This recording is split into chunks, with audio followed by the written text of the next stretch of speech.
आज मैं आपके साथ जो फलसफा शेयर करने वाला हूं, इसको मुकम्मल सुनने के बाद आप पाकिस्तान के मौजूदा हालात का जब बगौर जायजा लेंगे तो आपको एहसास होगा कि पाकिस्तान में इस तरह के हजारों लोग दिन में सैकड़ों रॉन्ग नंबर डायल करते हैं, मुल्क का बेड़ा गर्क करते हैं और फिर फोन बंद कर देते हैं। तो आइए चलते हैं वाकये की तरफ।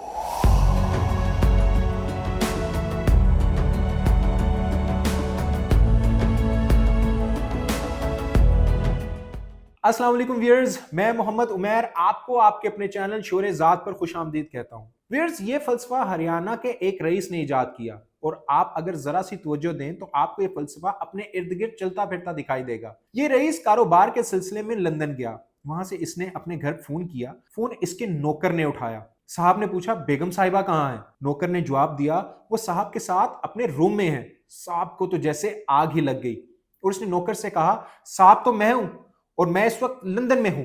नौकर ने जवाब दिया, जनाब मुझे नहीं पता क्योंकि ये मेरी जॉब का पहला दिन है और बेगम साहिबा ने मुझे जिसके बारे में बताया मैं इसे ही साहब समझता हूं। साहब का गुस्सा और तेज हो गया। इसने नौकर से कहा, तुम फौरन टेबल की दराज खोलो। नौकर ने दराज खोल ली और उसने उससे कहा, क्या इसमें रिवॉल्वर है?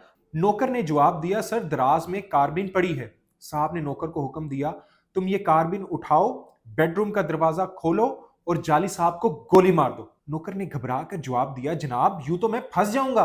साहब ने मजबूत लहजे में कहा, तुम इसकी फिक्र ना करो, तुम्हें बचाना मेरी जिम्मेदारी है।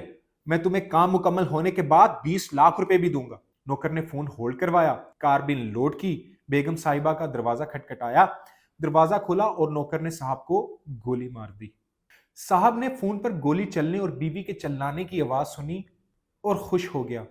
नौकर वापस आया, इसने फोन उठाया और साहब से कहा, जनाब आपका काम हो गया है। साहब ने नौकर को हुक्म दिया, अब तुम जाली साहब की लाश को उठाओ और इसे स्विमिंग पूल में फेंक दो।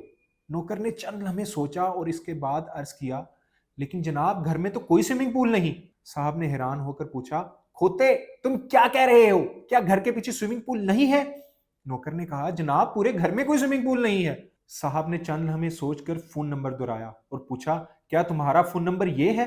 नौकर ने जवाब दिया, जी नहीं सर, हमारे फोन का नंबर तो दूसरा है। साहब ने एक लंबा सांस लिया और माजरत ख्वाहाना लहजे में बोला, भाजी सॉरी, मेरा ख्याल है मैंने रॉन्ग नंबर डायल कर दिया है। व्यूअर्स, बिल्कुल इसी तरह हमारे मुल्क में भी बहुत से लोग आते हैं, रॉन्ग नंबर डायल करते हैं, मुल्क का बेड़ा गर्क करते हैं और अवाम यही कहते रह जाते हैं, ये तो रॉन्ग नंबर है। रब ताला से दुआ है कि अल्लाह अज़्ज़ वजल हम सब लोगों को रॉन्ग नंबर्स की पहचान अता फरमाए और मुल्क को बासलाहियत लोगों की क़यादत नसीब हो। अल्लाह अज़्ज़ वजल आपको ढेरों सानियाँ अता फरमाए, ढेरों सानियाँ तकसीम करें।